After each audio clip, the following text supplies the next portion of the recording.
नः सरस्वती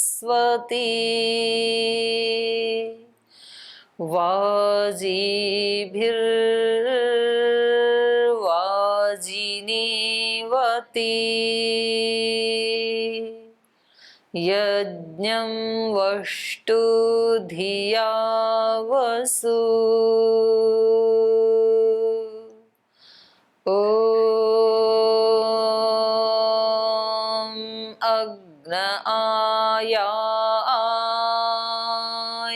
वीतये गृणानो हव्यदातये निहोता सत्सि बर्हिषि ॐ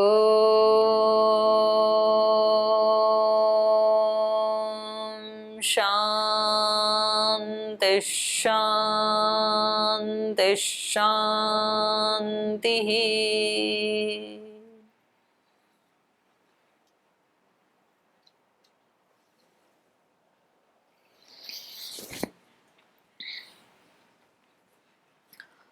छांदोग्य उपनिषद का सप्तम प्रपाठक अध्ययन कर रहे हैं हम, और यहाँ उपदेश की शुरुआत हुई थी जो शब्द प्रमाण है उससे। शब्द प्रमाण अपने आप में बहुत बड़ी शक्ति है, लेकिन उससे भी बड़ी शक्ति वाणी की है, क्योंकि वाणी ही उन शब्द प्रमाणों को, उन शब्दों को अभिव्यक्त करती है। और वाणी से भी बड़ी शक्ति है मन की, क्योंकि वाणी में वही आता है जो मन में विचार उठते हैं। और मन से भी बड़ी शक्ति संकल्प की है, क्योंकि जैसा संकल्प होता है वैसे ही हमारे विचार उठते हैं। और संकल्प से भी बड़ी शक्ति किसकी है? चित्त की है, चेतना, अवेयरनेस। क्योंकि संकल्प वही उठेंगे जो हमारा जागरूकता है, चित्त है। और चित्त से भी बड़ी शक्ति ध्यान है, क्योंकि जागरूकता या चेतना, जागृति तभी बनी रहेगी जब हम ध्यान से युक्त हों। और ध्यान से युक्त हम तब रह सकते हैं जब विज्ञान हो, विशेष ज्ञान हो, तो व्यक्ति ध्यान पूर्वक रहेगा। तो ध्यान से भी बड़ा विज्ञान है, लेकिन विज्ञान भी मस्तिष्क से ही संबंध रखता है। इसलिए विज्ञान से भी श्रेष्ठ बलवान होना है, क्योंकि विज्ञान तो एक तरह का बल हो गया, और बलवान उसको कहा जाता है जिसके पास विविध प्रकार का शक्तियों का संग्रह हो। और बलवान व्यक्ति तब बनता है जब वो अन्न को खाता है। माने जो जो उसको बल चाहिए, उस बल को बढ़ाने वाला अन्न उसको खाना है। और अन्न तब उत्पन्न होते हैं जब जल बरसता है, तो जल को भी ब्रह्म समझो। और जल तब बरसते हैं जब पहले तपता है, तेज की उत्पत्ति होती है। इसलिए जल से भी बड़ा तेज है। और तेज आकाश में रहते हैं, इसलिए आकाश तेज से भी बड़ा है, क्योंकि उनका आश्रय है आकाश। तो ये आकाश सब जगह व्याप्त है। तो नारद ने पूछा कि इससे भी बड़ा कुछ है या नहीं? तो ऋषि ने बताया कि नहीं, आकाश से भी बड़ी स्मृति है, क्योंकि स्मृति है तो आकाश पाताल ये सब हैं। यदि स्मृति नहीं है तो हमारे लिए पिंड का, ब्रह्मांड का कोई अस्तित्व नहीं है। तो फिर बताया कि स्मृति से भी कुछ बड़ा है क्या?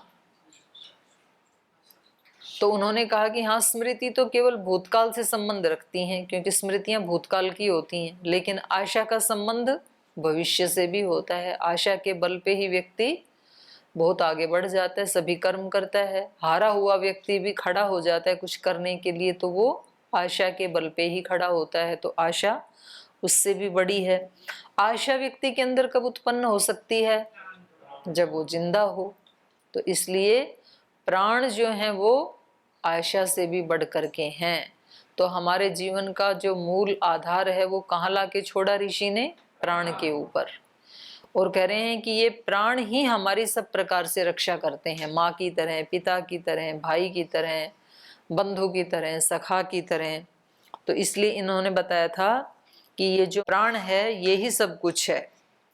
प्राणः पिता, प्राणो माता, प्राण भ्राता, प्राण स्वसा, प्राण आचार्य, प्राण ब्रह्मण इति। यही ब्रह्म है। और इसकी महिमा बताते हुए इन्होंने एक उदाहरण दिया था कि लोक में जैसे कोई अपने माता पिता को थोड़ा भी उल्टा बोल दे, कोई अशिष्ट आचरण कर दे, तो लोग उसको धिक्कारते हैं कि भाई तुम्हें धिक्कार है जो तुम अपने बड़ों के साथ ऐसा व्यवहार कर रहे हो। तो कह रहे हैं उसमें बड़े कौन है, वो प्राण ही बड़ा है। वो जब निकल जाता है तो उन्हीं माता पिता को उठा करके संतानें जला देती हैं। तब उनको कोई भी नहीं कहता है कि तुम मातृहा हो, पितृहा। हा मतलब हत्या करने वाला, मारने वाला। मातृहा, पितृहा, स्वश्रीहा, ऐसे कोई नहीं कहता है। तो यही हम पढ़ रहे थे उस दिन। स यदि पितरम व मातरम व भ्रातरम व स्वसारम व आचार्यम व ब्राह्मणम व किंचित भृशमपि प्रत्याह धिक्त्वास्तु इति एव एनम आहु।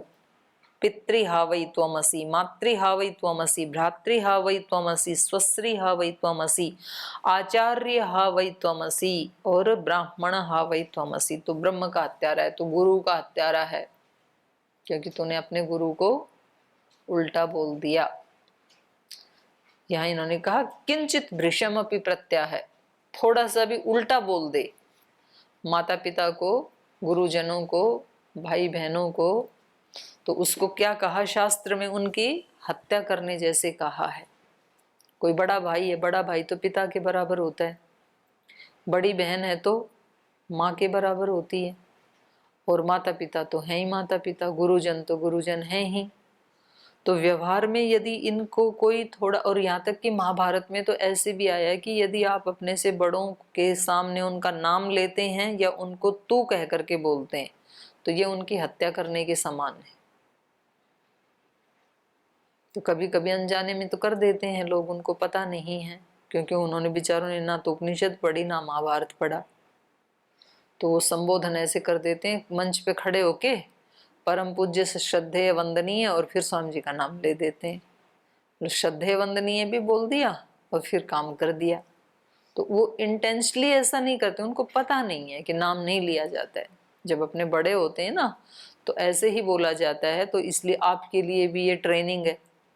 जब मंच पे श्रद्धेय स्वामी जी महाराज हैं या आचार्य जी हैं तो उनका नाम नहीं लिया जाता है। परम पूज्य श्रद्धेय स्वामी जी महाराज, पूज्य आचार्य श्री जी, पूज्य गुरु जी, ऐसे ही बोला जाता है। तो एक तरफ तो इतनी श्रेष्ठ मर्यादा कि उनका नाम भी नहीं लेना हमें उनके सामने, और एक तरफ जब उस शरीर से प्राण निकल जाए तो उनको उठा करके जला ही देते हैं। तो उस समय कोई नहीं कहेगा कि आपने तो बड़ा गलत काम किया, इतनी बुरी तरह उठा के आग में डाल दिया अपने माता पिता को। लेकिन जब तक उनके अंदर प्राण है तब तक उनको सब धिक्कारते हैं। तो ये कह रहे हैं ये प्राण की ही पूजा है। तो चलूं आगे, चलूं? किसी का कोई प्रश्न तो नहीं है इसमें? वो दीदी जी, वो जैसे आपने बताया कि व्यक्ति कोई भी कर्म आशा के कारण ही करता है, आशा से ही वो किसी भी कर्म को करने में प्रवृत्त होता है। और गीता का उपदेश यही कहता है कि हम किसी फल की आशा से कर्म ना करें, कर्तव्य समझ के कर्म करें। और इसी में एक सवाल ये भी आता है कि कोई व्यक्ति है, उस हमको यही सिखाया जाता है सब चीज़ों में आसक्ति छोड़ दो, फल में आशा छोड़ दो, रस लेना छोड़ दो। मतलब इसका मतलब यही हुआ कि हम संसार के रसों को न भोगे, तो इस प्रकार तो हम दृढ़ता की तरफ बढ़ते जाते हैं। हाँ, ठीक बात। तो तो आपने दो प्रश्न पूछे हैं। पहला तो आपने पूछा कि वहां तो कहा है कि फल की इच्छा मत करो, और यहाँ तो कह रहे हैं आशा को ब्रह्म समझ करके उसकी उपासना करो। तो आशा और आसक्ति, इन दोनों में अंतर होता है। वहां जो मनाई की है वो मनाई किस लिए की है? आसक्ति के लिए, फल के लिए मनाई नहीं है। कर्म के लिए भी मनाही नहीं करते हैं भगवान कृष्ण, कर्म फल के लिए भी मनाही नहीं करते हैं, कर्म फल के प्रति आसक्ति की मनाही करते हैं। जो हमारा एक आग्रह बन जाता है ना कि इतना किया है तो इतना मिलना ही चाहिए मुझे, और नहीं मिलेगा तो मैं दुखी हो जाऊंगा, फिर वो हमारे लिए हानिकारक है। तो फल की आशा तो होती ही है। कोई भी ऐसा किसान कोई बुद्धू थोड़ी है कि जो इतने अच्छे हाइब्रिड के बीज बो रहा है, उसकी नलाई गुड़ाई कर रहा है, खेत में इतना पुरुषार्थ कर रहा है, तो फसल आएगी ये आशा तो है ही उसको। लेकिन ये आशा या ये विचार, ये समझ रखना बुरा नहीं है, ये तो होना ही चाहिए, तभी तो हम वैसा वैसा काम करेंगे, नहीं तो कोई कुछ भी करेगा। फिर हम अच्छे काम ही क्यों करेंगे जब हमें ये भी समझ नहीं है कि इसका क्या परिणाम आएगा। तो फिर हम अष्टांग योग का पालन थोड़ी करेंगे, अहिंसा सत्य ब्रह्मचर्य का पालन थोड़ी करेंगे, फिर तो जो मन में आए सो करो।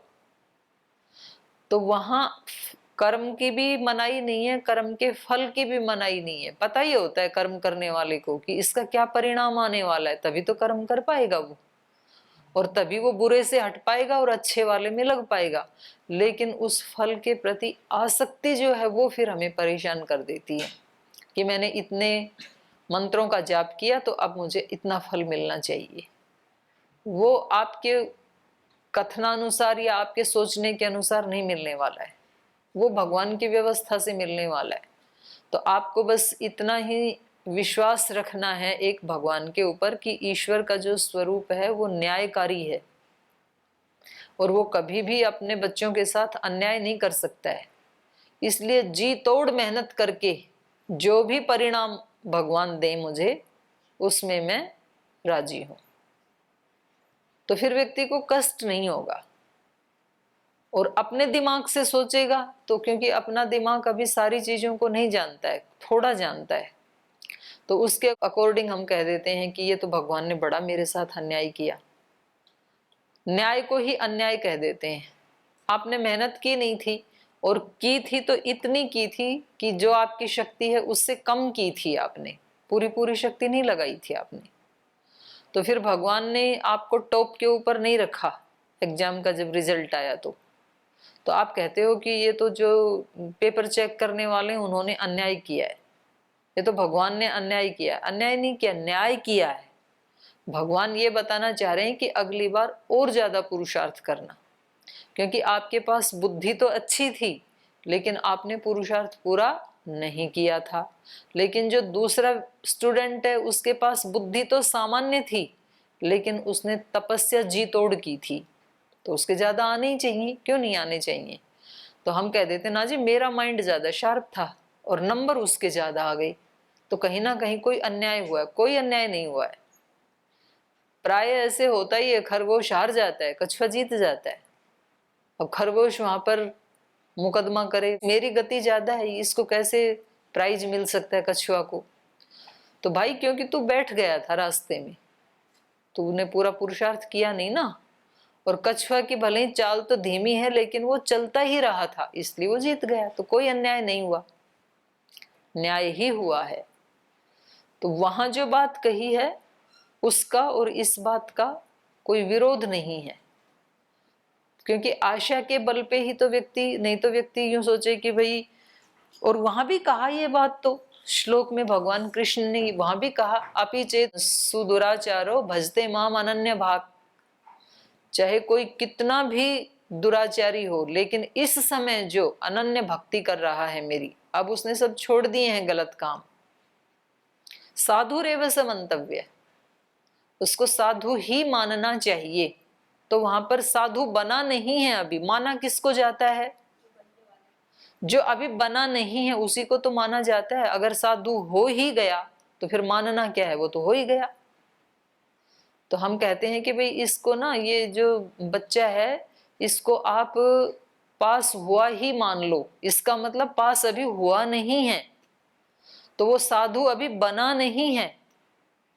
अभी उसने अपने दुराचार को छोड़ करके, बुरे आदतों को, बुरे स्वभाव को, बुरे कार्यों को छोड़ के अच्छे मार्ग में चलना शुरू किया है। लेकिन उसका फैसला अब एक तरफा है, कि अब इसी मार्ग पे आगे बढ़ना है, अपनी योग्यताओं को बढ़ाना है और उनको फिर समष्टि की सेवा में लगाना है। तो ये सम्यक व्यवस्थितो ही से उसने अच्छी तरह से अपने आप को भगवान के साथ नियुक्त कर लिया है। तो अब उसको क्या मानो? साधु रे, उसको साधु ही मानो। तो अगर ये आशा ना हो तो जो व्यक्ति बहुत दुराचारी हो गया, बहुत नीचे गिर चुका है, तो फिर उसके सामने तो फिर सारा अंधेरा, वो आगे कैसे बढ़े? वो आशा के बल पे ही आगे बढ़ता है। वो कहता है कि आज तक मेरे अंदर कितने भी दुर्गुण थे, दोष थे, लेकिन मैं इनको हटा दूंगा और आगे आने वाले भविष्य में मैं अपने आप को निर्मल बना लूंगा, मैं एक आदर्श साधक अपने आप को बना लूंगा। ये आशा ही तो हमें आगे बढ़ाती है। तो ये हमारे पास एक बहुत बड़ी शक्ति है भगवान की दी हुई। तो इन दोनों का आपस में कोई विरोध नहीं है। ठीक है। दूसरा प्रश्न, रस आसक्ति को छोड़कर जड़ता की ओर, मतलब कोई व्यक्ति, किसी व्यक्ति रसवर्जम रसोप्यस्य। अब रस तो आप लोगों ने छोड़ दिए, जो संसार के विषय होते हैं, शब्द स्पर्श रूप रस गंध, गुरुकुल में आ गए तो स्थूल रूप से तो छूट ही गए सारे विषय।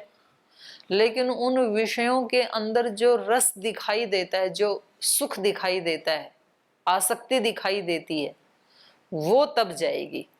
तस्मिन् दृष्टे परावरे। जब आप उससे बड़ी किसी चीज को देख लोगे ना, तो वो चीज फिर फीकी पड़ जाएंगी। और यदि वहां से तो आ गए और बड़ा कोई आनंद पाया नहीं, तो बार बार मन वहीं लेके जाएगा। फिर बीच बीच में आपको वहीं सुख दिखाई देने लगेगा। एक बार तो भाग के आए वहां से, वहां दुख दिखाई दे रहा था इसलिए भाग के आई, और यहां आकर के नया कुछ भी प्राप्त किया नहीं, तो फिर मन कहेगा अरे वहीं ठीक थे। तो फिर यहाँ से तो कई भाग जाते हैं, कई तो भाग गए वापस, फिर वहां जाके फिर उनको कष्ट होता है, तो फिर वो फिर अगली बार आते हैं, फिर अगली बार उनको यहाँ लिया नहीं जाता है। बोले भाई तेरा कोई भरोसा नहीं है, तो 2 महीने के बाद तेरे को फिर वहीं सुख दिखाई देगा, तू फिर भागेगा। तो ऐसे ही होता है इंसान के साथ। रसवर्जम, विषयों को छोड़ना, और रसोप्यस्य, उसका रस भी, आसक्ति भी, वो भी छूट जाती है जब वो उस परम को देख लेता है। सीढ़ियां चढ़ रहे हो तो अगली सीढ़ी पे यदि पैर टिक गया तो पिछली अपने आप ही छूट जाएगी। छोड़ना थोड़ी, कोई जोर थोड़ी पड़ता है उसमें। और ऊपर वाली पे तो पैर टिका नहीं और नीचे वाली को वैसे छोड़ दिया आपने, फिर आपका क्या हाल बनेगा? गिर जाओगे फिर तो। तो हमें श्रेष्ठ श्रेष्ठ तत्व को पाने के लिए प्रयत्न करना है, लेकिन इसे छोड़ने के लिए प्रयत्न करने की आवश्यकता नहीं, वो अपने आप छूटती है। हाँ, छूट जानी चाहिए। प्रयत्न पूर्वक छोड़ने की आवश्यकता नहीं है। नहीं नहीं, प्रयत्न पूर्वक पाने की कोशिश करो, पाने की, ऊपर वाले को। छोड़ने की आवश्यकता नहीं। छूट तो अपने आप जाएगा, वो मिल जाएगा। तो इसलिए तो बोला उर्वा रुकमिव बंधनात् मुक्षीय माँ अमृतात्। भगवान हमें पाप से कैसे बचाओ? उर्वा रुक्म इव। जैसे खरबूजा जब पूरा पक जाता है तो अपने आप ही डाल से अलग हो जाता है, देखा कभी? हाँ, तो जिन्होंने देखा तो अच्छी बात है, जिन्होंने नहीं देखा तो उनके लिए ये जानकारी है कि वो बेल में लगा रहता है। जब तक हरा है खरबूजा तब तक वो उसके साथ जुड़ा रहता है, लेकिन जब वो पूर्ण रूप से पक गया तो अपने आप ऐसे अलग हो जाता है। तो जब मनुष्य पूर्ण रूप से शुद्ध हो गया, सात्विक हो गया, धर्मात्मा हो गया, तो वो पापों से अपने आप ऐसे अलग हो जाता है। और फिर जब कोई किसान खेत में जाता है ना, तो उसको सुगंध आने लगती है उसकी, वो सुगंध से खींचता है उस व्यक्ति को अपनी तरफ, और वो जाके देखता है सुगंध आ रही है, खरबूजा कहीं तो पका हुआ है, और वो जाके उसको ढूंढ लेता है और उठा लाता है और खा लेता है। तो ऐसे ही भगवान भी ढूंढते रहते हैं कि इस आत्मा ने अपने सारे दोषों को नष्ट कर लिया है, तो वो पापों से ऐसे ही छूट जाता है, और फिर वो किसी गुरु की, किसी योगी की पकड़ में आ जाता है, भगवान की पकड़ में आ जाता है, उसको फिर उठा लिया जाता है वहां से। तो उसके आसपास भी पाप का माहौल ही नहीं रहेगा। तो सहज छूटती हैं चीजें तब ही व्यक्ति उनके प्रति आसक्ति से बच पाता है। तो अभी तो आपने पढ़ना शुरू किया ना, अभी तो पढ़ोगे तो सारी चीजें स्पष्ट हो जाएंगी। शेनवत सुख दुखी त्याग वियोगाभ्याम, ये सांख्य दर्शन का सूत्र है। शेन कहते हैं बाज को, और कहीं से मांस का टुकड़ा उठा के भाग रहा था और सारे पक्षी कह रहे थे कि हमारा भी तो हिस्सा है इसमें, हमें भी दो। तो सारे पक्षी उसके पीछे उड़ उड़ के उसके ऊपर अपने मुंह से प्रहार कर रहे थे, चोंच से प्रहार कर रहे थे, और वो छोड़ना नहीं चाहता है। वो कहता है मैं उठा के लाया हूं, मैं नहीं दूंगा। तो जितना मांस का सुख था उससे ज्यादा उसको चोटें लग के दुख मिल गया उसको, और फिर हार करके उसने अपने मुख से उसको छोड़ दिया, मांस के टुकड़े को।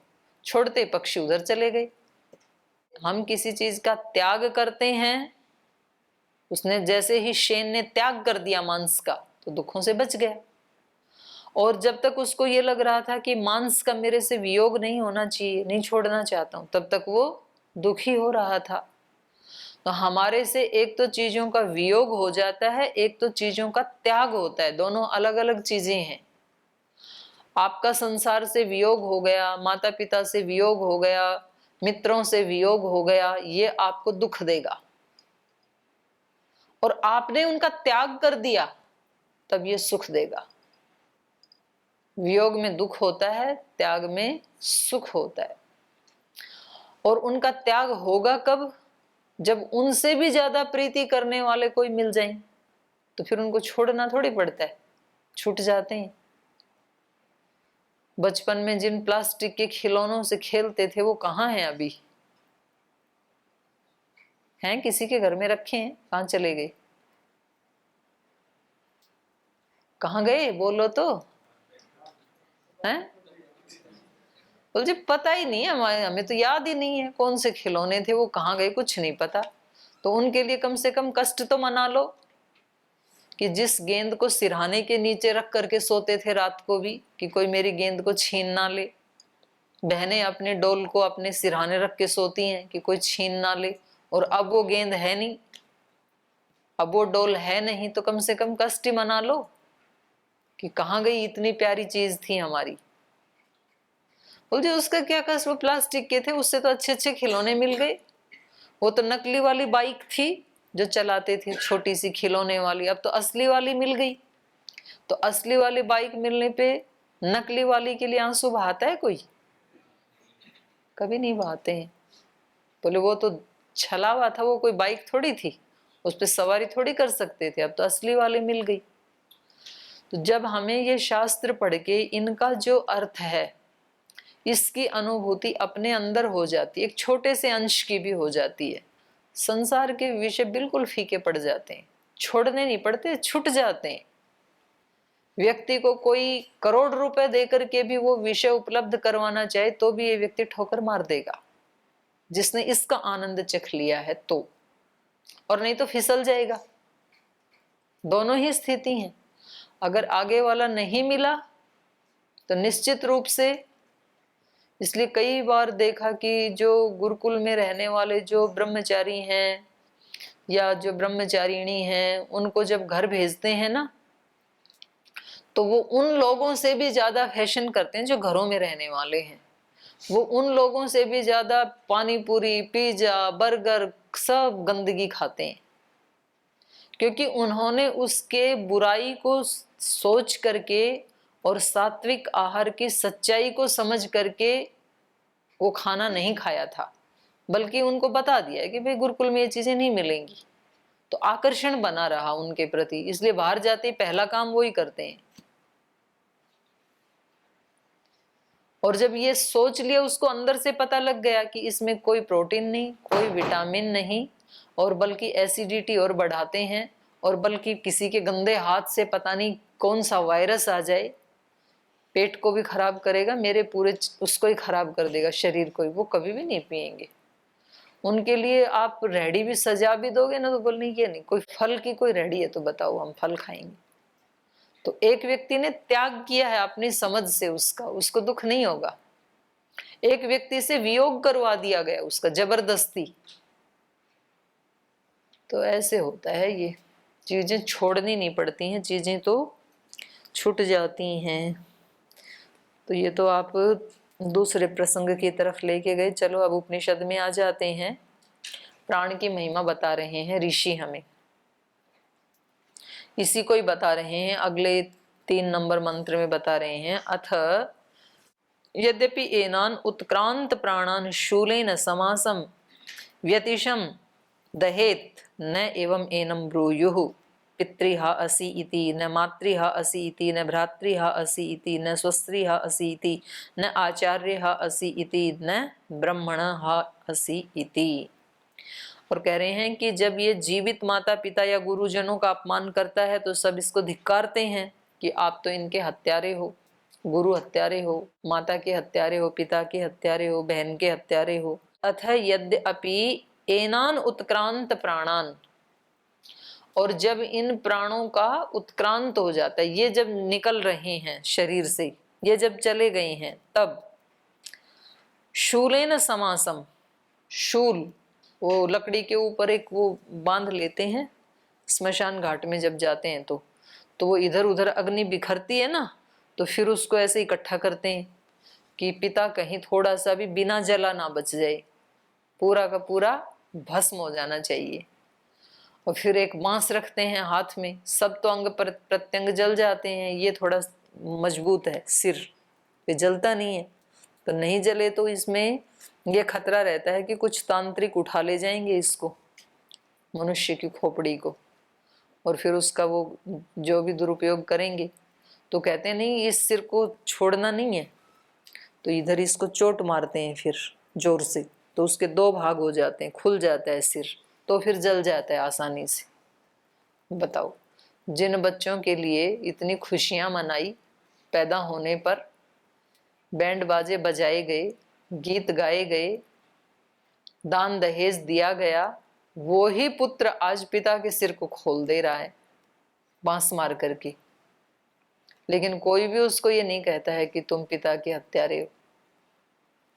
तो क्योंकि पिता तब तक ही थे जब तक प्राण था। प्राण ही पिता है, शरीर पिता नहीं है। प्राण ही माँ है, शरीर माँ नहीं है। तो कह रहे हैं वो शूल से समासम, उसको इकट्ठा करता है, इधर उधर बिखर गया कहीं, तो उसको कोई भी नहीं कहेगा। समासम व्यतिशम दहेत, इकट्ठा करके, और व्यतिशम, उसको इधर उधर उल्टा पुल्टा भी करता है। मतलब एक बार अग्नि लगा के और अंत्येष्टि संस्कार के मंत्र बोल करके बाकी तो आ जाते हैं, बोले भाई अब इसको जलने दो,